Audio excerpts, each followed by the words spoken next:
All right. Shalom to the house of Israel. Shabbat shalom to the family of Israel. We thank you for joining us here at Israelite Nation. I am Elder Yazico Israel, and we are Israelite Nation. Okay.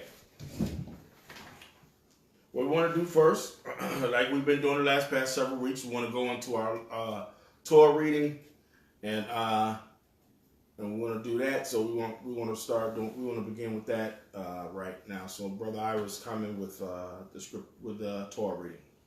All right, today's law reading comes from Leviticus 25, and we're about to go over some scripture concerning the Sabbath for the land and Jubilee. We're going to start with Leviticus 25, 2 through 7, and 20 through 22. Speak unto the children of Israel, and say unto them, when ye come into the land which I give you, then shall the land keep a Sabbath unto the Most High. 6 years thou shalt sow thy field, and 6 years thou shalt prune thy vineyard, and gather in the fruit thereof. But in the 7th year shall be a Sabbath of rest unto the land, a Sabbath for the Most High.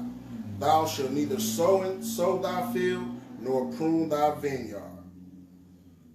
That which groweth of it on accord of thy harvest, thou shalt not reap, neither gather the grapes of the vine undressed. For it is a year of rest unto the land. And the Sabbath of the land shall be meat for you, for thee, and for thy servant, and for thy maid, and for thy hired servant, and for the stranger that sojourneth with thee, and for the cattle, and for the beasts that are in thy land, shall all the increase thereof be meat. And if ye shall say, what shall we eat the 7th year? Behold, we shall not sow, nor gather in our increase. Then I will command my blessing upon you in the 6th year, and it shall bring forth fruit for 3 years. And ye shall sow the 8th year, and eat yet of old fruit until the 9th year, until her fruits come in. Ye shall eat of the old store. What that simply saying is every 7th year is a Sabbath of rest for the land. And then the fields must lie fallow, and the ground must not be tilled. Also in the 7th year, everything that grows is to be eaten by all. The next scripture is Leviticus 25, 10 through 12. And ye shall hallow the 50th year, and proclaim liberty throughout all the land, until all the inhabitants thereof. It shall be a jubilee unto you, and ye shall return every man unto his possession, and ye shall return every man unto his family. A jubilee shall that 50th year be unto you. Ye shall not sow, neither reap that which groweth of itself in it, nor gather the grapes in it of thy vine undressed. For it is the Jubilee, it shall be holy unto you. Ye shall eat the increase thereof out of the field. This basically saying you must consecrate and proclaim the Jubilee year.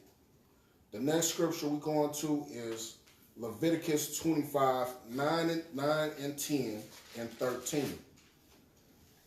Then shalt thou cause the trumpet of the Jubilee to sound on the 10th day of the 7th month. In the day of atonement shall ye make the trumpet sound throughout all your land. And ye shall hallow the 50th year, and proclaim liberty throughout all the land, until all the inhabitants thereof. It shall be a jubilee unto you, and ye shall return every man unto his possession, and ye shall return every man unto his family. In the year of this jubilee, ye shall return every man unto his possession. On the day of atonement in the Jubilee year, the shofar must be sounded and all Hebrew slaves set free. The last scriptures we're going to go through is Leviticus 25, 23 through 28. The land shall not be sold forever, for the land is mine. For ye were strangers and sojourners with me. And in all the land of your possession ye shall grant a redemption for the land. If thy brother be waxen poor, and hath sold away some of his possession, and if any of his kin come to redeem it, then shall he redeem that which his brother sold. And if the man have none to redeem it, and himself be able to redeem it, then let him count the years of the sale thereof, and restore the overplus unto the man to whom he sold it, that he may return unto his possession. But if he be not able to restore it to him, then that which is sold shall remain in the hand of him that hath bought it until the year of Jubilee. And in the Jubilee it shall go out, and he shall return unto his possession. In the year of the Jubilee, all the land is to be returned unto its appointed owners. That's continuous for today's reading for the law. That's it. We say hallelujah for the reading of Torah. And we thank God for the reading of his word. All right, we want to get off into the lesson. Now, last week we did a covenant with Israel. That was the lesson, and we got cut off at the end.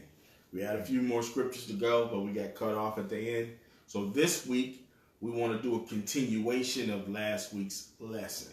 So this is an add-on to last week's lesson. This is a covenant with Israel, part 2. A covenant with Israel, part 2. So we just want to add on to what we already. If you did not see it and you're watching us via Facebook or YouTube, then please go back to a covenant with Israel to see the first part of this lesson. All right?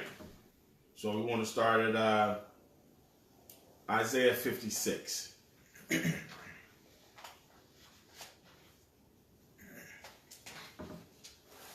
Isaiah 56, verses 3 through 8. Thus saith the Most High, keep ye judgment, and do justice, for my salvation is near to come, and my righteousness to be revealed. What verse are you at? Isaiah 56, verse 3 through 8, Neither let the son of the stranger that hath joined himself to the Most High speak, saying, the Most High hath utterly separated me from his people. Neither let the eunuch say, behold, I am a dry tree. So verse 3 says, don't let the son of a stranger in, what, are you in the KJV? Yes. Okay. So, are you in the KJV? Mm-hmm. Would yours say foreigner or stranger? Stranger. Stranger? Okay. Just making sure. So the son of the stranger, so this would be misconstrued sometimes as a non-Israelite or a foreigner or being a non-Israelite. This is not what this particular verse is talking about. It's not talking about non-Israelites. It's not talking about non-Israelites. It's talking about Israelites who do not live in their own land, and Israelites who have already been cast out or already been scattered abroad. So I just want to make it clear. So when it says, sometimes when it says stranger, sometimes when it says foreigner, it is talking about Israelites that are Israel by blood and nationality, but they are not in the land of Israel, and or they do not follow the laws, statutes, and commandments of the Most High. Yeah. So let's start from verse 3 again. With that understanding, let's start with verse 3 again. Isaiah 56, verse 3 through 8. Mm-hmm. Neither let the son of the stranger that have joined himself to the Most High, Israelite by blood, but not in mindset. Come on. Speak, saying, the Most High have utterly separated me from his people. That's how you know that that's an Israelite. That stranger is Israelite. Because he said the Most High has separated me from his people, meaning he was once a part of that people. All right, come on. Neither let the eunuch say, behold, I am a dry tree. Mm-hmm. For thus saith the master unto the eunuchs that keep my Sabbaths. That's how you know that that's an Israelite, because a eunuch keeps the Sabbaths of the Most High. and choose the things that please me, and take hold of my covenant. And take hold to the covenant. So what is a unit? A unit is someone who's a male who has been damaged, whose private parts has been castrated or damaged in some type of way. As a matter of fact, let's get the law on that one. Deuteronomy 23:1. The law on eunuchs. Come on. And we'll just come back to Isaiah 23:1. 23:1, yeah. Let's see what the law says about Deuteronomy 23 verse 1. He that is wounded in the stones or has his privy member cut off shall not enter in the congregation of the Most High. Let me see this right here. For some reason, I'm thinking we're not in the right one. It is. Okay, read it again. Deuteronomy 23 verse 1. Deuteronomy 23 verse 1. What did it say? He that is wounded in the stones. He is wounded in the testicles. That's what that's saying. In the testicles. Or hath his privy member cut off. Or have his private member, meaning his penis, cut off. Shall not enter the congregation of the Most High. He shall not enter in the congregation of the Most High. I mean, coming in before the Most High Yah was something that was, listen, you had to have yourself together. You had to have yourself together. But let's go back to verse 56, because they could worship, but they couldn't come in. Let's go back to verse 26. 56, I meant. I said 26, but I meant 56. Isaiah 56 verse 3 through 8. Neither the son of the stranger that have joined himself to the Most High speak, saying, the Most High have utterly separated me from his people. Neither let the eunuch say, behold, I am a dry tree. But thus saith the master unto the eunuchs that keep my Sabbath, choose the things that please me. The eunuch still kept the law, meaning that eunuch, I'm just saying, because sometimes in the Christian church, they do a playoff on words. They do a play on words. That's getting ready to fall. They do a play on words. So that's why I keep stopping and making sure that we know what we're saying when we say it. We know what these words are. So one, we got the stranger, which is a foreigner. Two, we have the eunuch. We have the law on the eunuchs. The eunuchs kept the laws, but they wasn't allowed into the temple. That was the law. Right? All right. So now what verse we at? Verse 4. Yes. Okay. For thus saith the master unto the eunuchs that keep my Sabbaths, and choose the things that please me, and take hold of my covenant. Even unto them will I give in mine house, and within my walls a place and a name better than the sons and of daughters. I will give them an everlasting name. Who is going to give everlasting name? Israel. We in Isaiah 56, chapter 56. 56 in verse 5, I think we are now. Yeah. I will give them an everlasting name that shall not be cut off. Also the sons of the stranger that joined themselves to the master. So that stranger still talking about Israel, right? Still talking about Israel. Come on. To serve him and to love the name of the Most High, to be his servants, everyone that keepeth the Sabbath, from polluting it, and take hold of my covenant. Even them will I bring to my holy mountain. To take hold to what? My covenant, right? So Israel's the only one we said that last week. Israel's the only one that gets the covenants, right? Both covenants. So let's go back and see it again. Jeremiah 31 and 33. Last week we did 31 through 36, right? Now we just want to hit 33 to reiterate what the prophet here is saying, that, to make sure that we know when we're talking about these covenants, who get it and who don't. Jeremiah 31 and 33. But this shall be the covenant that I will make with the house of Israel. Who did he make it with? Israel. The house of Israel. This shall be the covenant that I make, speaking of the Most High, with the house of Israel. And no, he didn't make any covenants with anybody else, just Israel. Come on. After those days, saith the master, I will put my law in their inward parts and write it in their hearts. And I will be their Yah, and they shall be my people. And we shall be his people. We shall be his people. Now, after those days mean latter days. In the end days. That's what after those days mean. After those days, when I put it in their heart. After those days, when I write it in their minds. Let's go to Hebrews 8 right quick. What was it? 8. What was it? 8:14. What was the one that coincided with this one? It was Hebrews 8 and what? Is it 8 and 8? 8 and something. The one we did last week. 8 and 8. 8 and 8.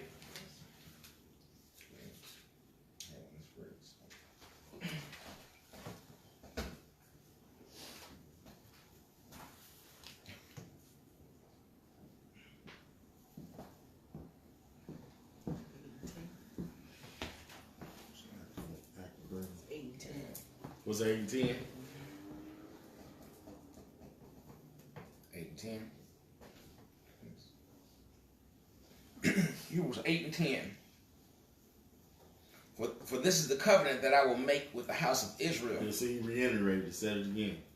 For this is the covenant that I will make with the house of Israel after those days, saith the Master. I will put my laws into their mind and write them in their heart, and I will be to them a Yah, and they shall be to me my people. My people, my people. The covenant belongs to Israel. Yeah, right? The covenant belongs to Israel. Let's go back to Isaiah and start at verse 6.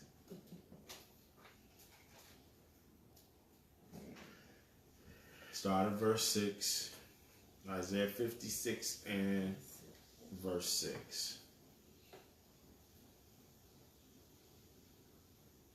This is the name of the lesson is a covenant with Israel part 2. Isaiah 56 verse 6. We're gonna finish up what we left out, or where we left off when they cut us off last week. Isaiah 56 and 6. Also the son of the stranger that join themselves to the master to serve him and to love the name of the master, to be his servant, every one that keepeth the Sabbath from polluting it and taketh hold of my covenant. All right, let's go to Isaiah 11 and 10. Right quick. 11 and 10. Let's see who these strangers are. These foreigners.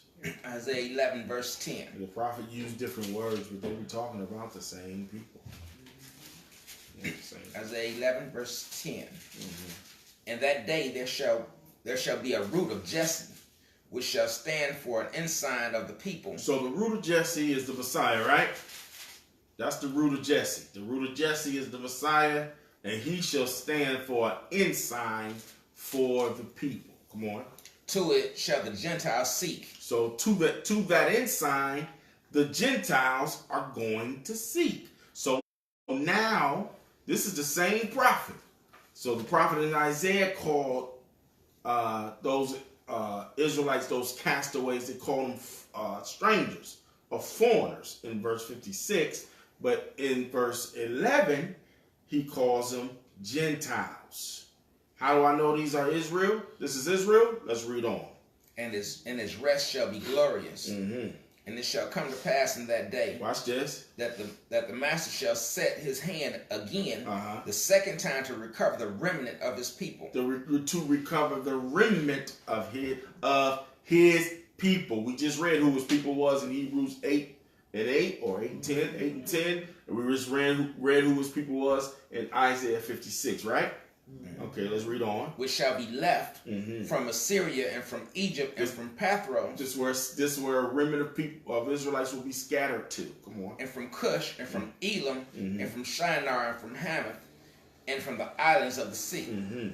And he shall set up an ensign for the nations. He's going to set up that ensign for the nations. Come on. And shall assemble the outcasts of Israel. The outcasts of who? Israel. The outcast of Israel. Boom, there it is. Now you know when he says Gentiles in verse 11, what verse was read? Verse 10.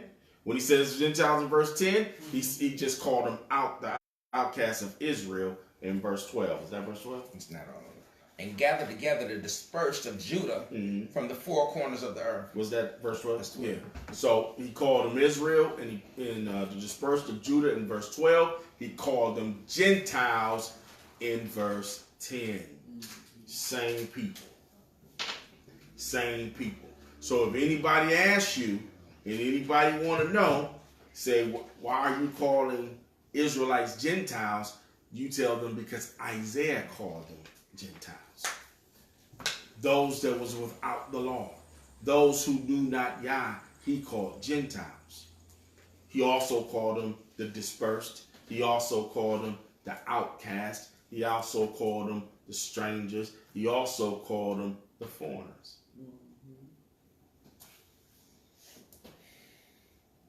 You got to read down, systematically read down to find out who it is he's talking about. You can't do like the Christians do. They pick and choose what they want. Out of the scripture, you have to read it down. Read it down. All right? That was all the 12, right? All right, let's go back to 56. Isaiah 56.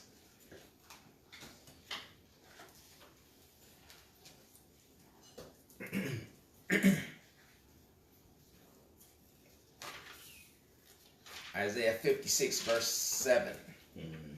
Even them will I bring to my holy mountain, and make them joyful in my house of prayer. Their burnt offerings and their sacrifices shall be accepted upon mine altar, for mine house shall be called a house of prayer for all people. For all people, or for all nations. Scattered Israel. Come on. The Master Yah, which gathereth the outcasts of Israel, saith. So the all people there is the outcast of Israel. He just told you what he was talking about. Read verse 8 again. Verse 7. No, verse 8. Oh, okay. The Master. No. Verse 7. You're right. Verse 7. 56 and 7. Even them will I bring to my holy mountain, and make them joyful in my house of prayer. Their burnt offerings and their sacrifices shall be accepted upon mine altar. For mine house shall be called a house of prayer for all people. A house of prayer for all people. Everybody. All people. Ain't that what they said? It's a house of prayer for all people. They must stop right there. Because they couldn't possibly read the next verse.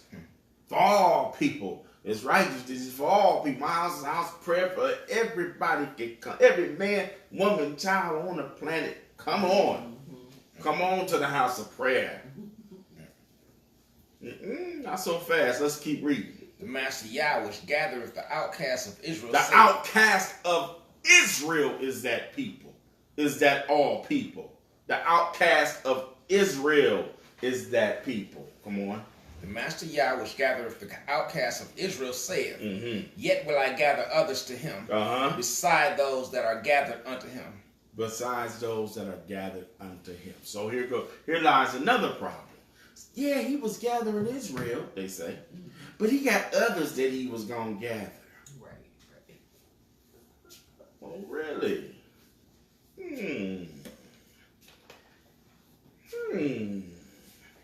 Yeah, he gathered Israel, but he said besides them, it's others he gonna gather. That's because their mind's not working. It's two kingdoms. It's two kingdoms. Now, them others that he's gathering is the same outcast that he's been talking about. The same ones. You want to say something? Lord, also gonna be the dead that died in Christ already too. Besides, I know what you're saying. I know what you're saying. But this right here is talking about, what I'm saying is people that says, oh, he's gathered Israel, but it's going to be some other people besides Israel that he's gathering. Not true. Not true at all. Not true at all. Let's go to John right quick. John 12 and start at verse 19. Let's see what's meant by gathering others. Who is the others? Besides those who are already gathered or are being gathered to him. See what he meant by that? Because see, the prophets and apostles and the taught ones and the disciples, they had no problem with these scriptures. It's only us with this new Americanized democracy eyes. Everybody is the same, joining in together, melting pot way of thinking. We one nation, as they say, as they pledge to their flag. So let's go to John 12 and 19.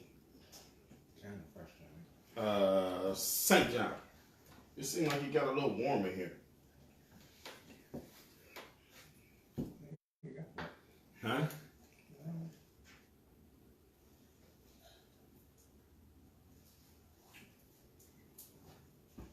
St. John 12 and 19. Yeah. Yeah, you're right. 19 to 23 is what I want. Right? No, I just wrote that. Okay. All right, John 12 and 19. 19 through 23. The Pharisees therefore said among themselves, perceive ye how ye prevail nothing. Behold, the world is gone after him. So the leaders of that day, and this is Joshua is teaching, and the leaders of that day says, see how the world has gone after this man, right? This is the conversation. Go on, next verse.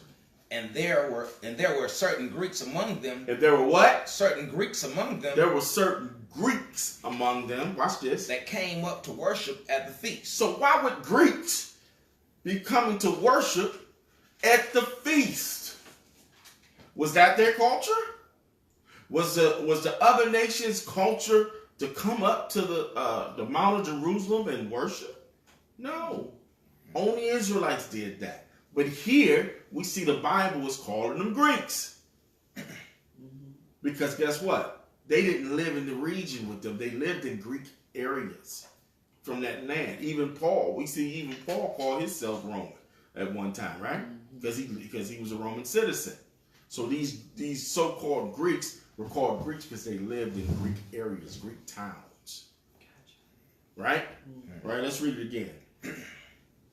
We have to think about what we're reading. Let's read it again.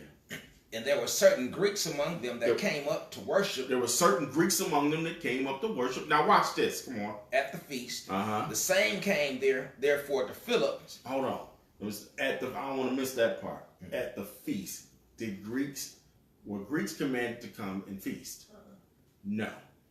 Israelites were commanded to come up and feast. But they were calling them Greeks because the Israelites that were born in the southern kingdom that had been circumcised and had been living by the letter of the law, these other Israelites that's coming out here, they got Greek apparel on, they dressing different, and some of them had not been circumcised.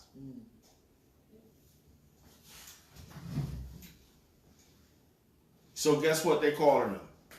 Oh, them Greek dudes over there. Them Greek brews.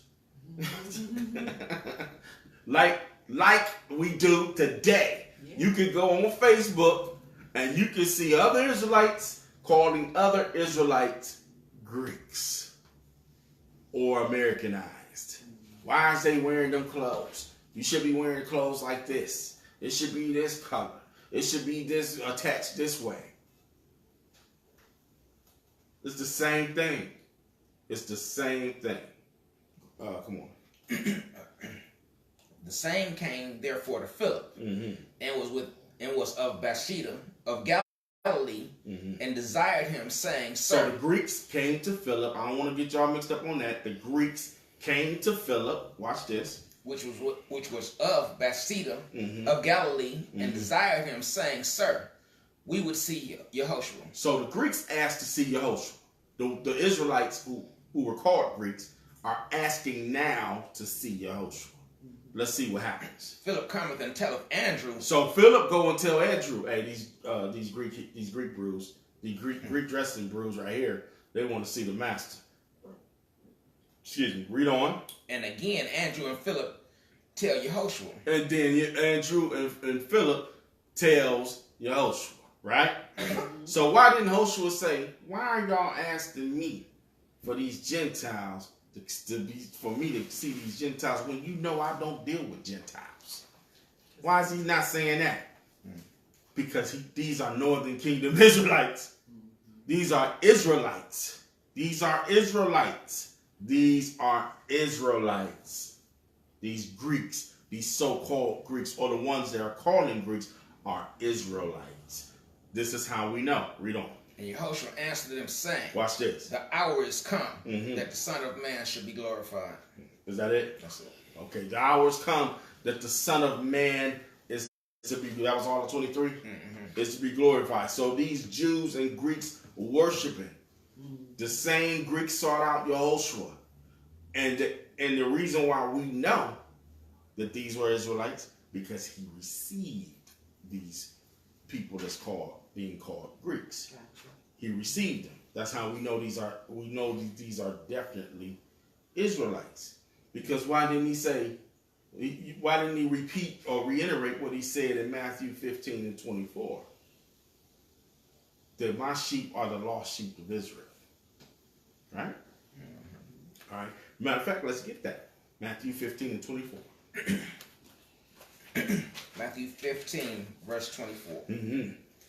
But he answered and said, I am not sent but unto the lost sheep of the house of Israel. So either he's schizophrenic, Yahushua, and we know that he's not, or these so-called Greeks couldn't possibly be anything else but an Israelite. Because he said in Matthew 15 and 4, I am not sent but to the house of, to the lost sheep of the house of Israel. That's what he said. Give me Mark 11 and 17. Mark 11 and 17. Mark 11, verse 17. And he taught, saying unto them, It is not written, My house shall be called of all nations, the house of prayer.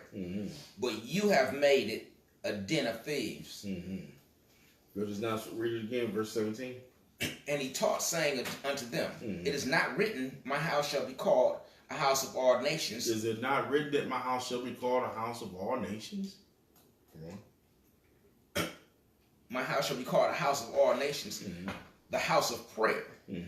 But you have made it a den of thieves. So you have made it a den of thieves. So Joshua was reiterating what Isaiah has already said.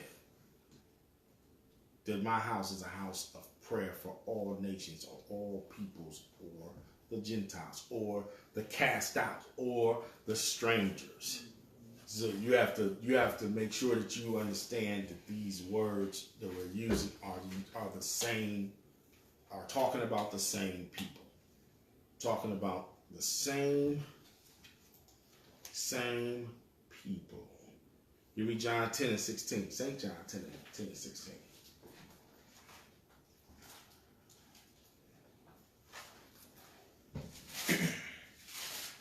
John 10, verse 16.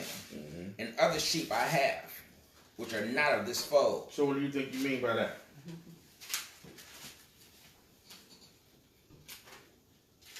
What else do you mean by that? Other Israelites. The strangers, other Israelites, the outcasts.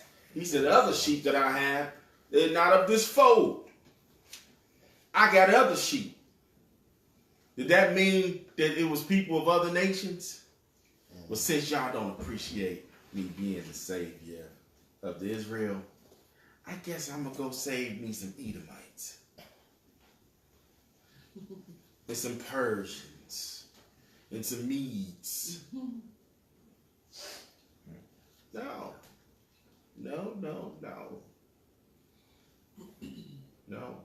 You got other sheep that is not of this fold. What fold would that be? When he said not of this fold, because I said I want y'all to help me think about it. Okay. What fold would that be? What is it? Southern Kingdom. Right. That is not of this fold. They have not heard of me yet, most of them. It was, remember, there was a remnant of the Northern Kingdom still coming back to Jerusalem. Remember the Ethiopian eunuch. They call him the Ethiopian eunuch, right? Remember the day of Pentecost when they was devout men, Jews, out of every nation that was coming to Jerusalem to worship, right? There was still a remnant of northern kingdom that was coming to worship in southern kingdom and actually lived around. Some lived around in those regions. Still lived around those regions. Matter of fact, give me Matthew 4 and 11 right quick to prove that point that they still were living there. 4 and 15. Matthew 4 and 15. You started like at 11. Started at 11. Matthew 4 verse 11. Then the devil leaveth him, and behold, angels came and ministered unto him. Now when Yahushua had heard that John was cast into prison, he departed into Galilee. And leaving Nazareth, he came and dwelt in Capernaum, which is upon the sea coast, the borders of Zebulun. The borders of where? Zebulun. Zebulun is northern kingdom. And Nephilim. And Naphtali. Naphtali is northern kingdom. Watch this.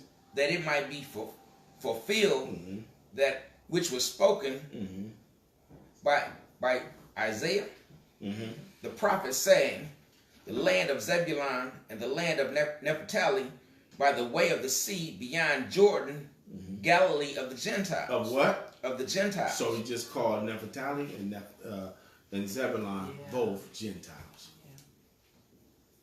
Both Gentiles. And there was a remnant of them that lived in those regions. Y'all see that? All right, let's go back. I went so far, I don't know where I was at. Was I back at let's go back to I was at sheepfold, that's right. Doing John 10 and 16. Wasn't I?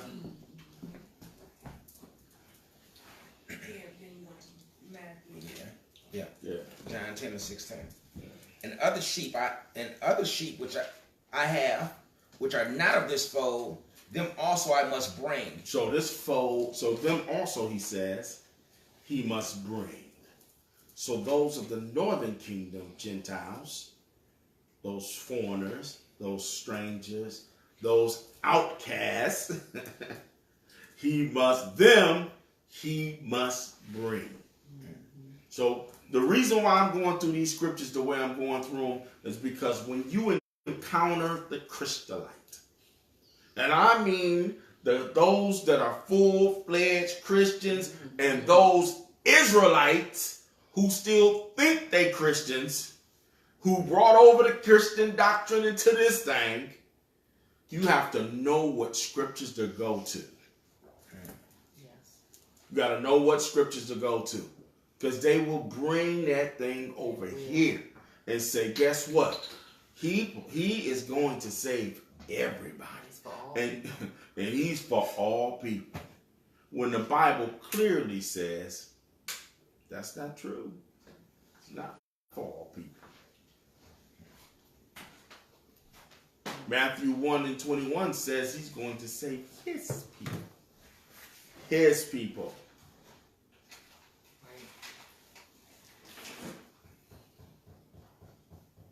So, the ones that are not of this fold, is because of the scattering of the sheep. We Deuteronomy 28:64. We read this all the time. This is listen, if you don't know Deuteronomy 28, I don't know how you're going to call yourself an Israelite believer. That is the first scripture that I know of that every Israelite goes through. Yes. That one. Deuteronomy 28 verse 64. And the master shall scatter thee among all people. So we scattered among all people. Come on. From the one end of the earth. From the one end of the earth. Even unto the other. Even unto the other. And there thou shalt serve other gods. Which neither thou nor thy fathers have known. Who we gonna serve? Come on. Even wood and stone. Even wood and stone. The wooden cross and the cobblestone of Islam. So you look at today's so-called black people or the Israelite, who do they serve? Muslims and Christians, right? Most of them are Muslims and most of them are Christians. Both, which both have enslaved us. Enslaved under Christianity and also enslaved under Islam. Scattered among all people, or the scattering of the sheep, as we call it. Now let's go back to Matthew 28. Let's get Matthew, because Yahushua says something upon his resurrection that Christians love to say. And we want to deal with it. This is why Jakes could say what he wanted to say. And Jakes, I'm not off you yet. I'm still on you. I'm still on you. Because you got to repent. You got to repent or you're going to die, Jakes, in your sin and your transgression. Come out of that falsehood and come out of those lies. 28 and Matthew 28:19. Right. Matthew 28 verse 19. Mm-hmm. Go ye therefore and teach all nations. Listen, this is what the Christian love to tell me. They send this to me in my inbox. They love this. Come on. Go ye therefore and teach all nations, baptizing them in the name of the Father and the Son and of the Holy Ghost. Say it now. Teaching them to observe all things whatsoever I have commanded you. Watch this. And lo, I am with you always, even unto the end of the world. Read it again, because I think y'all missed it. I think y'all missed the point. Come on. Because this is a rare church up right here. Come on. Go ye therefore. Go ye therefore. Come on. Teach all nations. Teach who? All nations. Teach all nations. See there? See, you Israelites is crazy. He said, teach all nations. Baptizing them in the name of the Father and the Son and of the Holy Ghost. Yeah, they get revved up right there. Come on. Teaching them to observe all things. You got to teach them to observe all things. Now, the all things, what do you think the all things there that they are teaching them to observe? Commandments. The commandments. Teaching them to observe all things. The commandments. So the all nations that they're going to teach are Israelites scattered into every nation. Okay. Go ye therefore and teach your brethren in every nation. And teach them to observe all things. The all things is what? Teach them that they must come back and observe the commandments. Yes, Mr. Christian. I ain't talked to Mr. Christian in a long time. I'm going to talk to him today. Keep those feast days. Yes, Mr. Christian. He wasn't talking about going to teach all nations, everybody and their mama can get in the kingdom. No. Only the Israelites. This thing is for Israel and Israel alone. And what's my favorite saying? Foo-boo, right? For us, by us. Every other nation need not apply. The all nations is scattered Israelites all over the world. Revelation 7:4. The Israelites have been scattered in every nation and still to this very day, speaking in every language. This is the great multitude of Revelation 7. Revelation 7 verse 4. And I heard the number of them which were sealed, and there were sealed 144,000 of all the tribes of the children of Israel. Of the tribe of Judah were sealed 12,000. Of the nation within the nation of Israel was sealed 12,000 of Judah. Come on. Of the tribe of Reuben were sealed 12,000. Of the tribe of Gad were sealed 12,000. Of the tribe of Asher were sealed 12,000. Of the tribe of Naphtali were sealed 12,000. And of the tribe of Manasseh were sealed 12,000. Of the tribe of Simeon were sealed 12,000. Of the tribe of Levi were sealed 12,000. Of the tribe of Issachar were sealed 12,000. Of the tribe of Zebulun were sealed 12,000. Of the tribe of Joseph were sealed 12,000. Of the tribe of Benjamin were sealed 12,000. In this I beheld, and lo, a great multitude. A what? A great multitude. A great multitude, meaning the rest of the Israelites. Come on. Which no man could number. Of all nations and kindreds. That all nations, of Israelites of every nation, that means they're going to be very diverse in look, and they're going to have diversity of language. Of all nations, the way they look, and out of every tongue, meaning language. Diversity of language. Come on. All nations and kindreds and people and tongues stood before the throne and before the Lamb, clothed with white robes and palms in their hands, and cried with a loud voice, saying, Salvation to our Yah. So that's how you know that this great multitude were Israelites. Again, you have to listen and comprehend what you're reading. Again, you know that these are Israelites, because he said what at the end? What it said? And cried with a loud voice, saying, watch what they cried and said. Salvation to our Yah. Salvation to our Yah, meaning deliverance is of our Yah, meaning we, that great multitude, that great multitude has been what? Delivered. So you can't deliver people that don't need to be delivered. How you gonna give salvation to somebody who don't need to be saved? They nation on top. They got everything they need. They're financially secure. Their children is financially secure. Their children's children is financially. They don't need to be delivered from who? Right. They not under the ban. They have no fear of being murdered or killed or death. They don't need salvation. That's how you know that's Israelites. It's being saved. That multitude. Salvation is of Yah. He's the deliverer. He's delivered us from our tribulation. Was that all of 10? No. Okay. And cried with a loud voice, saying, Salvation to our Yah, which sitteth upon the throne, and unto the Lamb. That was it? Yeah. To sit up on the throne and to the Lamb, our Messiah. Let's get a few scriptures here. It's 1 Chronicles 16 and 35. Because we want to hit these scriptures that sometimes churches use, preachers use, or whoever, Christians they use to try to, say that salvation or deliverance is for everyone. 1 Chronicles 16 and 35.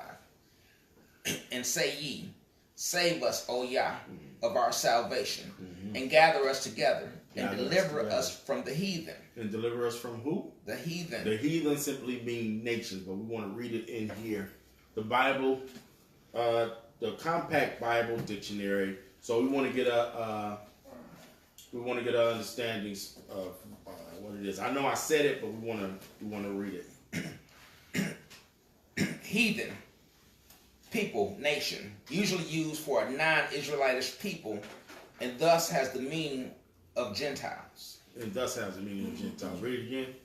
Heathen, people, nation, usually used for a non-Israelitish people. It's usually used. Meaning it could be used for an Israelite. It could be used for an Israelite, but it's usually used for a non-Israelite people. Come on. And thus has the meaning of Gentiles. And thus has the meaning of Gentiles. That's all I wanted was that meaning there. Let's read 1 Chronicles again, 16 and 35. 1 Chronicles 16, verse 35. And say ye, Save us, O Yah, of our salvation, and gather us together, and deliver us from the heathen. Deliver us from these nations. Deliver us from these nations. Come on. That we may give thanks to thy holy name, and glorify in thy praise. So my question is this. If in fact the other nations were going to be saved, what did he say, by grace? why is the scripture here saying deliver us from them? The scripture here is saying deliver us from these other nations, these heathens.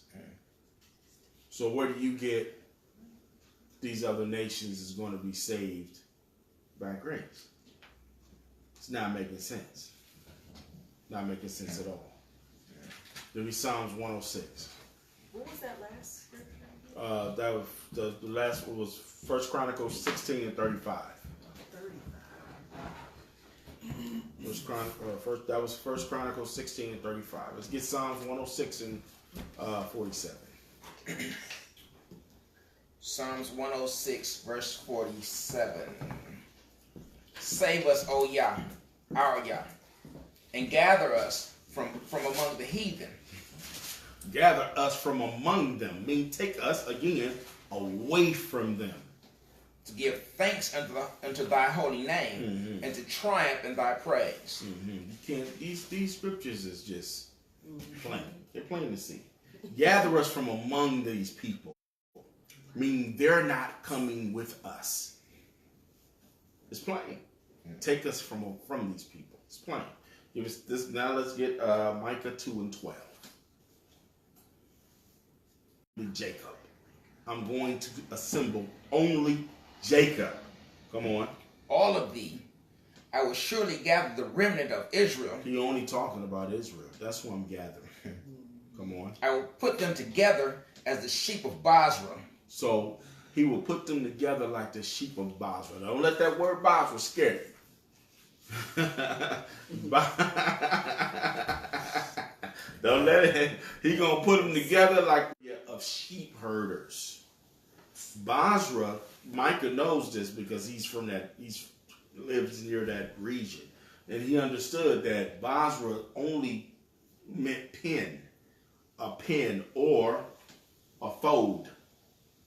Just like Joshua said, I have sheep that are not of this fold. Being not of this fold means not of this pen, a sheep pen, where you gather all your sheep into one area or to one place. So when the prophet here says, together like the sheep in Basra, it means fold or pen. It was a major area where a lot of sheep herders were, and they kept sheep there. So that's all that meant. Okay. All right. Let's read it again. I will surely assemble, O Jacob, all of thee. I will surely gather the remnant of Israel. I will put them together as the sheep of Basra, as the flock in the midst of their fold. They shall make great noise by reason of the multitude of men. Okay, give me 1 Kings 11. we getting there today because this is the back end of the lesson that we did last week. So we get down through there today. 1 Kings 11, I want to start at verse 1. But you know what? We're going to be jumping around. So if I say, no, jump down a little bit, no, jump, we're going to go through it. Because this is the history of the split between the northern and the southern kingdom. Is what has which have all of Christendom confused. All they have to do is go back and read this history, and they will not be confused. First Kings 11. But no, the Old Testament is done away with. Right. That's why they don't never read it. You get to Paul and you confused as hell. You gone. When they say Gentiles, oh, that must be me. That must be everybody else. So all of us can be saved together. You see the ham. Yeah, we just see the ham. Because they like to read Genesis, the first part of Exodus. When they get to Exodus 20, they stop reading the Old Testament and just jump over into Matthew.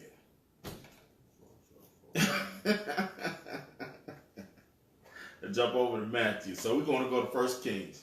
We're going to get a part of that history. First Kings 11 and 1. Mm-hmm. But King Solomon loved many strange women. See, Solomon loved strange women. What was wrong with this man? He had a lot of wickedness on him. Come on. Together with the daughter of Pharaoh, Mm-hmm. women of the Moabites, Mm-hmm. Ammonites, Mm-hmm. Edomites, He was married to Edomite women too. He was having his fields of women. Come on. Zidonians, Mm-hmm. and Hittites. And Hittites. How many wives did he have? No wonder he went crazy. Come on. How many wives did he have? Come on. Of the nations concerning which the Most High said unto the children of Israel, ye shall not go into them, Mm-hmm. neither shall they come in unto you. Come on. For surely they will turn away your heart after their gods. So you don't marry these other nations, and you don't be with, and you don't go into these other nations, and they don't go into your daughter, or they don't, your children don't make marriages with them because they're gonna turn their hearts away from Yah. All right. Solomon clave unto these in love. He what? Clave unto these in love. Solomon was gone off these women. Every time he seen, he just, oh, look at that one right there. Oh, look at that one right there. He claimed them to these women. Come on. And he had 700 wives. He had how many? 700 wives. He had 700 wives, and that ain't it. Come on. Princesses. Uh-huh. And 300 concubines. And 300 concubines. So he had 1,000 women driving him nuts. And his Can wife. you imagine 1,000 women all trying to tell you what to do?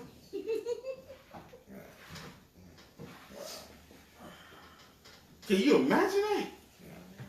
1,000 women all trying to tell you what to do. And all want their own attention. He had to be losing his mind. But that's what he wanted, so that's what he got. Come on. And his wives turned away his heart. And his wives did what? Turned away his heart. They turned away his heart from Yah. Turned away his heart from Yah. It's some men that one turn their heart away from Yah. He had 1,000 of them. Get working his nerve. Come on. For it came to pass when Solomon was old that his wives turned away his heart after other gods. Mm-hmm. And his heart was not perfect. Mm-hmm. And his heart was not perfect with the master, his Yah, Mm-hmm. as was the heart of David, his father. For Solomon went after Ashtoreth, the goddess of Zidonians, Mm-hmm. and after Milcom, the abomination of the Ammonites. Mm-hmm. And Solomon did evil in the sight of the master. He did evil in the sight of the master. Come on. And went not fully after the master as did David, his father. Mm-hmm. Then did Solomon build a high place for Chemosh, the abomination of Moab, in the hills that is before Jerusalem, and for Molech, the abomination of the children of Ammon. Uh-huh. And likewise did he for all his strange wives, which burnt incense and sacrificed unto their gods. He did what? And likewise did he for all his strange wives, Uh-huh. which burnt incense and sacrificed unto their unto their gods. Unto their gods. Mm-hmm. And the master was angry with Solomon, because his heart was turned away from the master Yah of Israel, Mm-hmm. which had appeared unto him twice, You're almost there. Come on. and had commanded him concerning this thing, that he should not go after other gods, but he kept not that which the master commanded. Wherefore the master said unto Solomon, for as much as this is done of thee, thou hast not kept my covenant and my statutes, which I have commanded thee, Uh-huh. I will surely rend the kingdom from thee. So what did he say was going to happen? He's going to take the kingdom Uh-huh. He's going to take the kingdom. He said he's going to rent the kingdom from you, and will give it to thy servant. and he's going to give it to your servant. He's going to take it from Solomon. He said, I'm going to rent the kingdom, because remember, all 12 tribes were under Solomon. Because David had unified all the tribes, right? Mm-hmm. Well, no, Saul did. All the tribes unified under Saul. The kingdom was rent from Saul, and then David was king, and he had unified the nation. right? All 12 tribes were under David. So, and then when Solomon became king, all 12 tribes were under Solomon. Solomon sinned. Now he said, I'm going to give the kingdom to your servant. But let's read on and see what happened. Notwithstanding in thy days, Notwithstanding in your days, watch this. I would not do it for David thy father's sake. So he ain't going to do it while, he said, I'm going to do it while you're alive. I'm going to do it to you because of who your daddy is. I won't do it to you because of who your daddy is. Come on. But I will rend it out of the hand of thy son. But I will take it from your son. Watch this. Howbeit, I will not rend away all the kingdom. And I won't take all the kingdom away from your son. Watch this. But will give one tribe to thy son. But I'm going to give one tribe to your son, which is the tribe he's from, Judah. Come on. For David, my servant's sake. Just because the reputation of David, I won't do it. And I won't take it completely. Come on. And for Jerusalem's sake, which I have chosen. And the master stirred up an adversary unto Solomon. What verse is that? 12? 14. 14? Yeah. Drop down to verse 22. Pharaoh. No, read 24. And he gathered men unto him. Go back up to go to 24. I think 1 Kings 11 and 24. And he gathered men unto him and became captain over a band. When David slew them of Zobah. No, I want further down than that. Go about 25. The adversary of Israel. I'll go down to verse 30.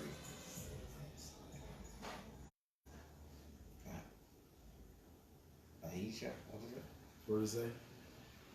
And Ahijah. I forgot, I don't know how it's pronounced. Ahijah called the new garment by the woman. And read the 12 keys.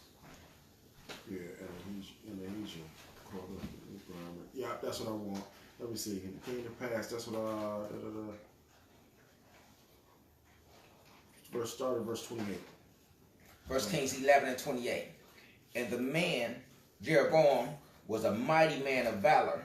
And Solomon seeing the young man that he was industrious, he made him ruler over all the charge of the house of Joseph. And it came to pass at that time, when Jeroboam went out of Jerusalem, that the prophet Ahijah, the Shilonite, found him in the way. And he had clad himself with a new garment, and they two were alone in the field. Watch this, what he do. And Ahijah caught the new garment that was on him and rent it in 12 pieces. Watch and this. He said to Jeroboam, take thee 10 pieces, for thus saith the master, the Yah of Israel, behold, I will rend the kingdom out of the hand of Solomon, and will give 10 tribes to thee. So Jeroboam gonna get 10 tribes. He's gonna get the northern kingdom, right? Come on. But he shall have one tribe for my servant David's sake, and for Jerusalem's sake, the city which I have chosen out of all the tribes of Israel. Read on. Because that they have forsaken me and have worshipped Ashtoreth, the goddess of Zidonians, Chemosh, the god of Moabites, and Milcom, the god of the children of Ammon, and have not walked in my ways, to do that which is right in mine eyes, and to keep my statutes and my judgments as David his father. Howbeit, I will not take the whole kingdom out of his hand, but I will make him prince all the days of his life, for David my servant's sake, whom I chose, because he kept my commandments and my statutes. But I will take the kingdom out of his son's hands, and will give it unto thee, even 10 tribes. Even 10 tribes. This is the history. I know it's a bit of reading, but we got to get through it because people don't understand what happened. What's the other tribe? It's about to tell you. We're about to get to it. We're just going to read on to it, okay? We just have to, we got to read this because it's going to let us know what happened and why thousands of years later, people are saying that everyone can be saved, but they don't understand who the Gentiles are, or the strangers are. This is why you have to read this history. What is it? What verse was on? 36. Okay, and unto his son will I give one tribe, that David my servant may have a light away before me in Jerusalem, the city which I have chosen me to put my name there. And I will take thee, and thou shalt reign according to all thy soul desireth, and shalt be king over Israel. And it shall be, if thou wilt hearken unto all that I command thee, and will walk in my ways, and do that is right in my sight, to keep my statutes and my commandments, as David my servant did, that I will be with thee, and build thee a sure house, as I built for David, and will give give Israel unto thee, and I will for this afflict the seed of David, but not forever. He would do what? Afflict the seed of David. You afflict the seed of David. Do you understand what's going on? Okay. But not forever. Okay. Solomon sought therefore to kill Jeroboam, and Jeroboam arose and fled into Egypt, unto Shishak, king of Egypt, and was in Egypt until the death of Solomon. And the rest of the acts of Solomon, and all that he did, as his wisdom, are they not written in the book of the acts of Solomon? And the time that Solomon reigned in Jerusalem over all Israel was 40. And Solomon slept with his fathers, and was buried in the city of David his father. And Rehoboam his son reigned in his stead. And Rehoboam reigned in his stead. Now, he said that he was going to take the kingdom for Rehoboam, right? He said he wasn't going to take it for Solomon. He did. Solomon reigned over all 12 tribes for 40 years. Then he died and went and slept with his fathers, and his son became king over all 12 tribes. All right? Now let's go to the very next chapter. 1 Kings 12. Yeah, and 1. Oh, chapter. Probably not quite, but this is a good part of it. 1 Kings 12, verse 1. This is the history of it. Y'all okay? You okay over there? All right. 1 Kings 12, verse 1. And Rehoboam went to Shechem, for all Israel were come to Shechem to make him king. And it came to pass, when Jeroboam the son of Nebat, who was yet in Egypt, heard of it, for he was fled from the presence of the king of Solomon, and Jeroboam dwelt in Israel, that they sent and called him. And Jeroboam and all the congregation of Israel came and spake unto Rehoboam, saying, Thy father made our yoke grievous. Watch this. Now therefore This is what happened. This is what happened. Watch this. They came to him. They came to Rehoboam, right? Solomon's son, who's now the king, right? Your father made our yoke grievous. He put hard work on us, man. He said, can you lighten the load up a little bit, king? Watch what he do. Come on.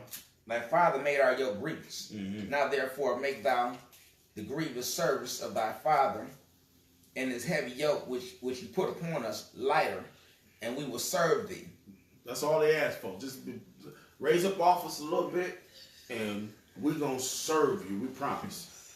Just give us, a little bit. Your daddy was on us, man. Just give us a little bit less work than he did, and we'll be your service. We'll stay in your service. Come on. And he said unto them, Depart ye for 3 days, then come again to me. Y'all go away, because I'm going to go seek some counsel from my father's counselors. Come on. And the people departed. And King Rehoboam consulted with the old men that stood before Solomon his father while he yet lived, and said. So the old wise men and the elders that was there around him, he said, what should I do? The people say, they're going to stay with me if I let up off them a little bit. What you think, elders? Well, come on. How do you advise that I may answer this people?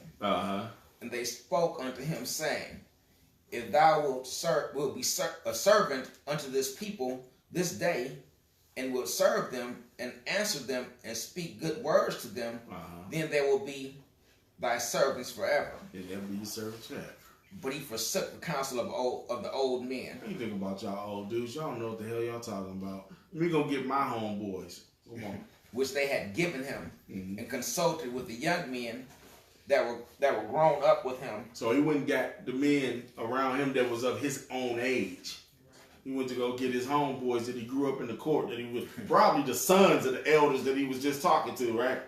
So he went to go get the young men that he had came up with and see what they had to say. Now watch how stupid they is. Watch what kind of dumb advice they give him. Come on.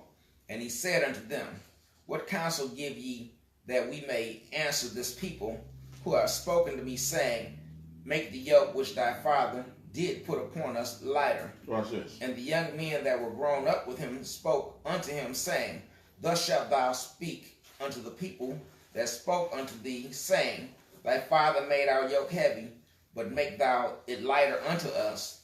Thus shalt thou say unto them, My little finger shall be thicker than my father's loins. He said, just read it again. Wow.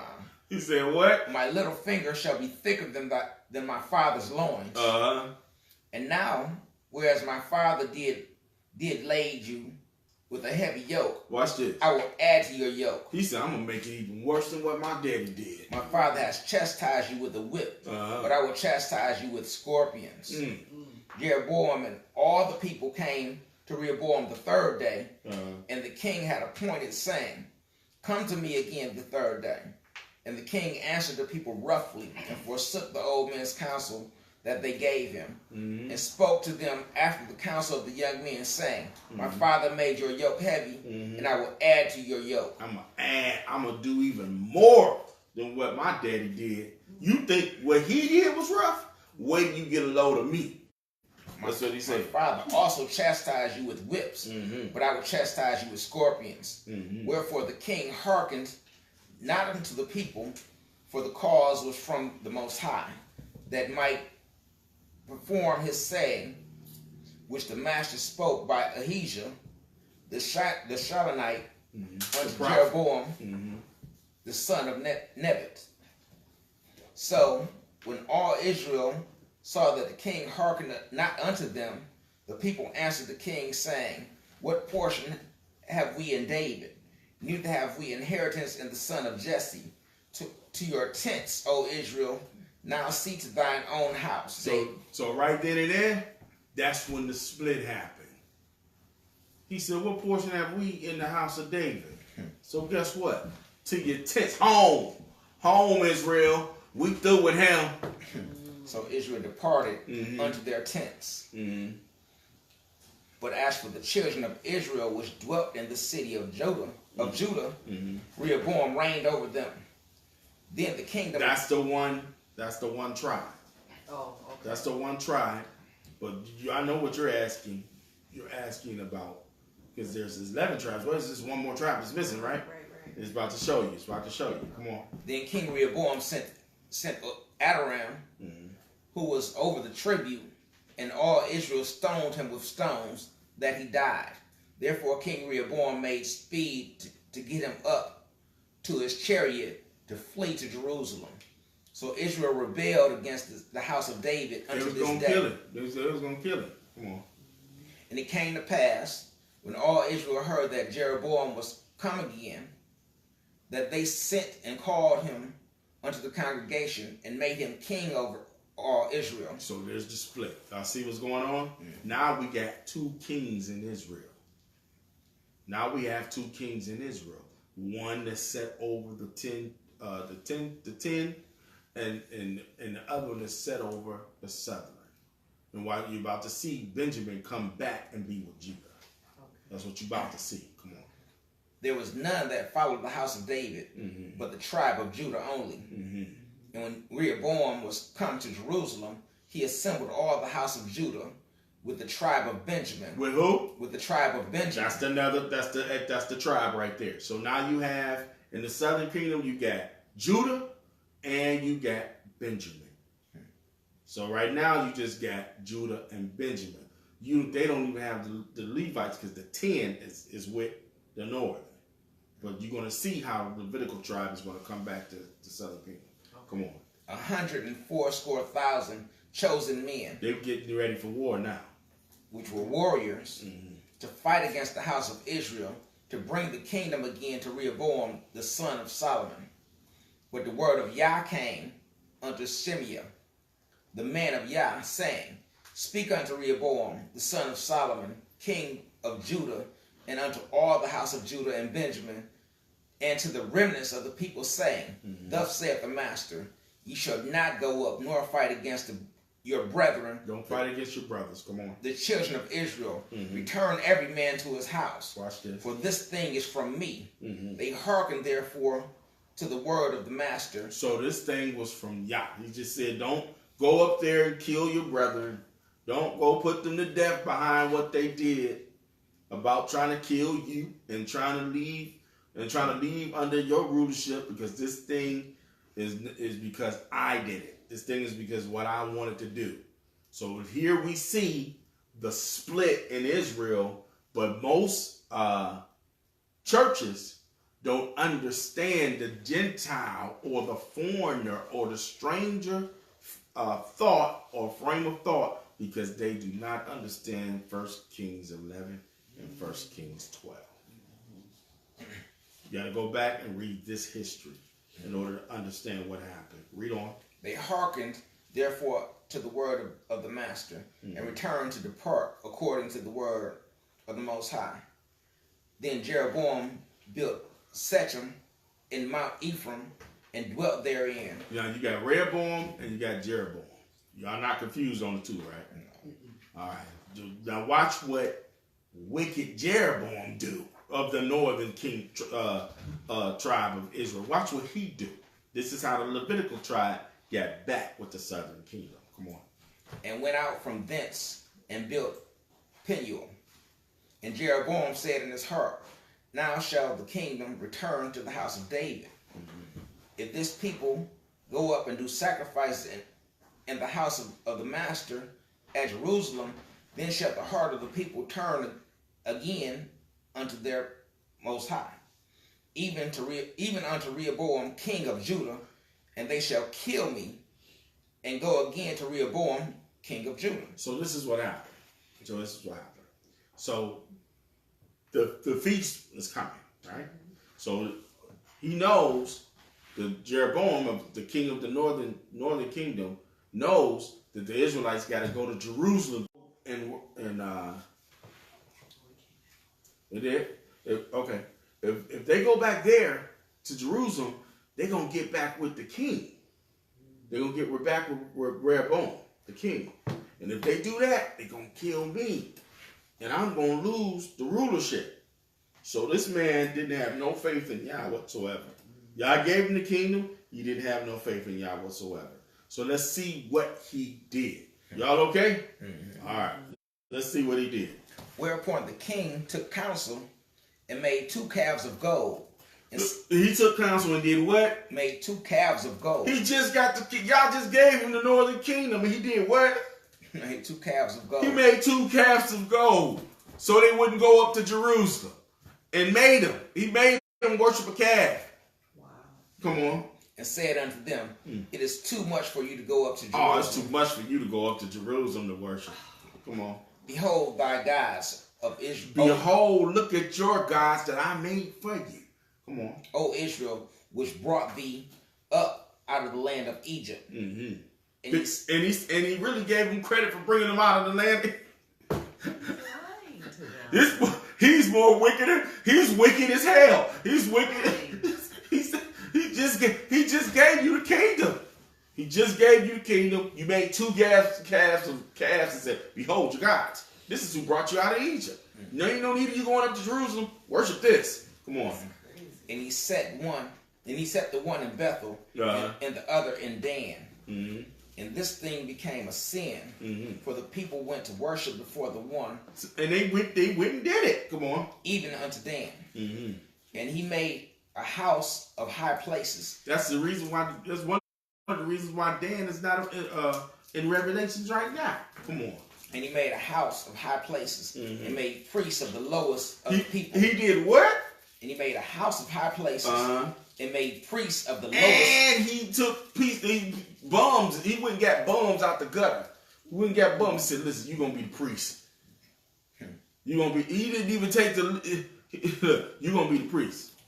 Come on. And he made priests of the lowest of the people, which were not of the sons of Levi. Which were not of the sons of Levi. Come on. And Jeroboam ordained a feast in the 8th month, on the 15th day of the month, like unto the feast that is in Judah. So the feast that we were commanded to do, guess what he did? He said, nah, y'all gonna keep the feast right here.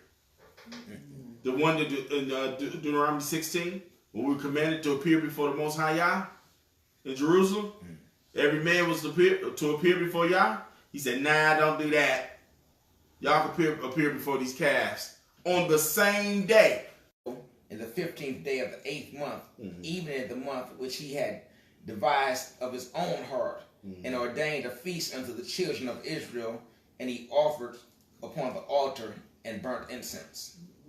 That's it. That was it? Yeah. All right. All right. So let's jump to verse 7. Let's go to 2 Kings right quick. Who was in 1 Kings? Let's go. The son of Elah to reign in Samaria over Israel 9 years. And he did that which was evil in the sight of the Most High, but not as the kings of Israel that were before him. Against him came up Shalmaneser, king of Assyria, and Hoshea gave him presents. And the king of Assyria found conspiracy in Hoshea. Show you the history of the southern and northern kingdom. Since we did that, I know it was a lot of reading. Since we did that, let's go back to let's go back to where the confusion starts again. All right, let's go back to that. So let's go to Ephesians 2 and 10, and then we're gonna explain it.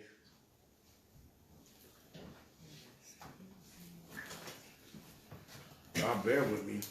Ephesians 2 and 10. You were aliens or alienated from the commonwealth of Israel. Come on. And strangers from the covenants of promise. He called them aliens there, did he not, brother? Ira? He called them strangers. And then he called them aliens. Then he called them what? Strangers. And before that, he called them what? Gentiles. Right? Okay, come on. Have no hope and without Yah in the world. But now in Yahushua Messiah, you were far off, meaning you were cast off, castaways. Are made now. You are brought close, are made nigh. Come on, by the blood of Yahushua Messiah. Come on. For he is our peace. He is our peace. He is our peace. Peace with Yah and peace between the two kingdoms. Come on. Who hath made both one. Who have made both one. What does that mean?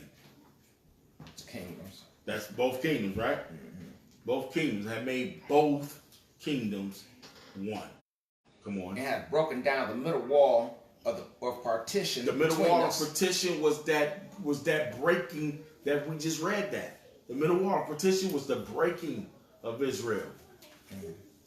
Having abolished in his flesh the enmity, even the law of commandments contained in ordinances, for to make in himself. Read it again. Having abolished in his flesh the enmity, even the law of commandments contained in ordinances, for to make in himself of twain one new man. To make of himself twain, meaning the two parts, the northern and southern kingdom, making them one man or one nation. Making them one nation. Come on. So making peace. So making peace. Was that it? 15, yes. That was 15? Go to 17. Keep going to 17. And that he might reconcile both unto Yah. That he might reconcile. Now y'all get what's going on now? Now that we done read the history, y'all get what's going on now? That he might reconcile. Let's read 16. And that he might reconcile both unto Yah in one body by the cross, having slain the enmity thereby. Come on. And came and preached peace to you, which were afar off. You was cast off. You was afar off, cast with no hope. Come on. And to them that were near. And to them that was near. Come on. That's it? Yeah. So. Ezekiel 37 last week. We hit it. But I don't know. Prophesied as he commanded me, and the breath came into them, and they lived and stood up upon their feet, and exceeding great army. Then he said unto me, Son of man, these bones are the whole house of Israel. Behold, they say, our bones are dried, and our hope is lost. We are cut off the lands. And I will make them one nation in the land upon the mountains of Israel. He's going to make us what? One nation in the land upon the mountains of Israel. And one king shall be king to them all. Yahushua Messiah, come on. And they shall be no more two nations. And we shall be no more southern kingdom. Neither shall they be divided into two kingdoms anymore at all. We will not be divided into two kingdoms anymore. We're going to be one nation under one king, one kingdom. Was that it? One kingdom. One kingdom. Let's go back to the so-called New Testament. Galatians 3 and 13. Y'all say I always say that, huh? For us, for it is written, cursed is everyone that hangeth on a tree, that the blessing of Abraham might come on the Gentiles through Yahushua Messiah, that we might receive the promise of the Spirit through faith. So we have to understand here, because how many of y'all been witnessing to different, that the blessing of Abraham might come unto the Gentiles through Yahushua Messiah. That the blessing of Abraham might come to the Gentiles. Because of what? Come on. Through Yahushua Messiah. Through Yahushua Messiah. That we might receive the promise of the Spirit through faith. Brethren, I speak after the manner of men, though it be but a man's covenant, yet if it be confirmed, no man disannulleth or addeth thereto. Read it again, because that's very important what just was read. Brethren, I speak after the manner of men. I speak after the manner of men. Watch this. Though it be but a man's covenant. Though it what be a man's covenant? The blessing of Abraham. Out to Abraham and his descendants. Come on. Where the promises made. Where the promises was made. He saith not. And to seeds as of many. And what? And he don't say to the seeds of the many. Read it again.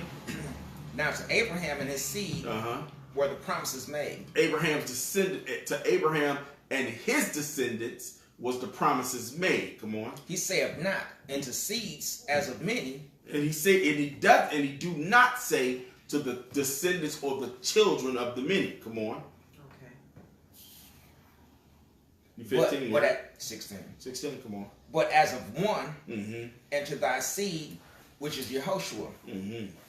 And this I say, that the covenant that was confirmed before Yah and Yehoshua, the law, which was 430 years after, cannot disannul. It can't be disannulled. Come on. That it should make the promise of non-effect. So Yehoshua stepped on the scene 430 years after the covenant was made.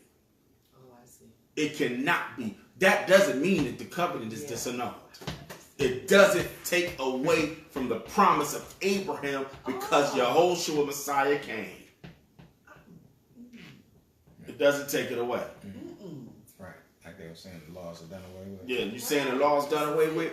That doesn't say that right there. No. It's saying it can't be annulled. And as to the seed that came 430 years later, meaning Yehoshua, it doesn't disallow or disannul what that covenant, Abraham's covenant is. I'm always going to this. What Abraham's covenant is. Abraham's covenant still is in existence. The covenant of Abraham still is in existence. They skip right over this one, though. They skip right over this one. They don't follow through. They don't follow through with the read. Keep reading. Was that all of it? That was all of 17? Yeah. All right. Okay. Now jump down to 27 and 29. It's 27 through 29. Galatians 3, start at 27. Galatians 3 and 27. Mm-hmm. For as many of you as have been baptized unto Yahushua have put on Yahushua. Many of you has been baptized into Yahushua, meaning you Northern Kingdom Israelites. Many as you've been baptized. We're in the same chapter. Y'all know that, right? We're in the same chapter. Come on. Therefore, is neither Jew nor Greek. We're in the same chapter. So this is the famous scripture they go to in Galatians. There is therefore neither Jew nor Greek. What verse are you on? We at verse 27, right? We're 28 now. 28. There is neither. This is the one. Jake's used. Come on. For as many of you have been baptized into Yahushua, have put on Yahushua. Come on, let me get it. Come on. There is neither Jew nor Greek. There is neither Jew nor Greek. There is neither bond nor free. There is neither bond nor free. There is neither male nor female. Oh, they love to say this one. There's neither male nor female. For you are all one in Yahushua Messiah. We are one in Yahushua Messiah. And they stop right there. And if you be and they stop right there. All you got to do is read the next verse to get clarity of what verse 28 just said. Read on. And if you be Yahushua's, then are you Abraham's seed? The only way that you can be Yahushua's is that you Abraham's seed or descendant of Abraham. And if you read on. And if you be Yahushua's, then are you Abraham's seed? The descendant of Abraham. Come on. And heirs according to the promise. And heirs according to the promise. So the only way you can be an heir, and the only way you can have the promise of the kingdom, and the only way that you can have Messiah is you must descend from Abraham. So all of that, there's neither bond nor free, or Jew nor Greek, and all that kind of stuff. He's talking about all Israelites. Whether you from the southern kingdom, in other words, this is what he's saying. Whether you from the southern kingdom or the northern kingdom, or whether you in slavery or out of slavery, or whether you male or female. That's what he's saying. That's what he's talking about. And he sums it up in verse 29. He tells you what he said. If you be Yahushua Messiah, guess what? Then you are of Abraham's seed. If you be Yahushua Messiah, then you are of a descendant of Abraham. It's clear. Right. It's clear.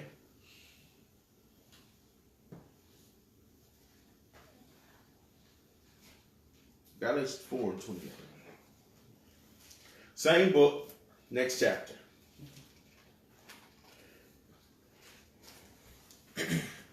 But like I always do, and like I always say, we beat a dead horse, and we gonna beat this dead horse, the blood out of this dead horse.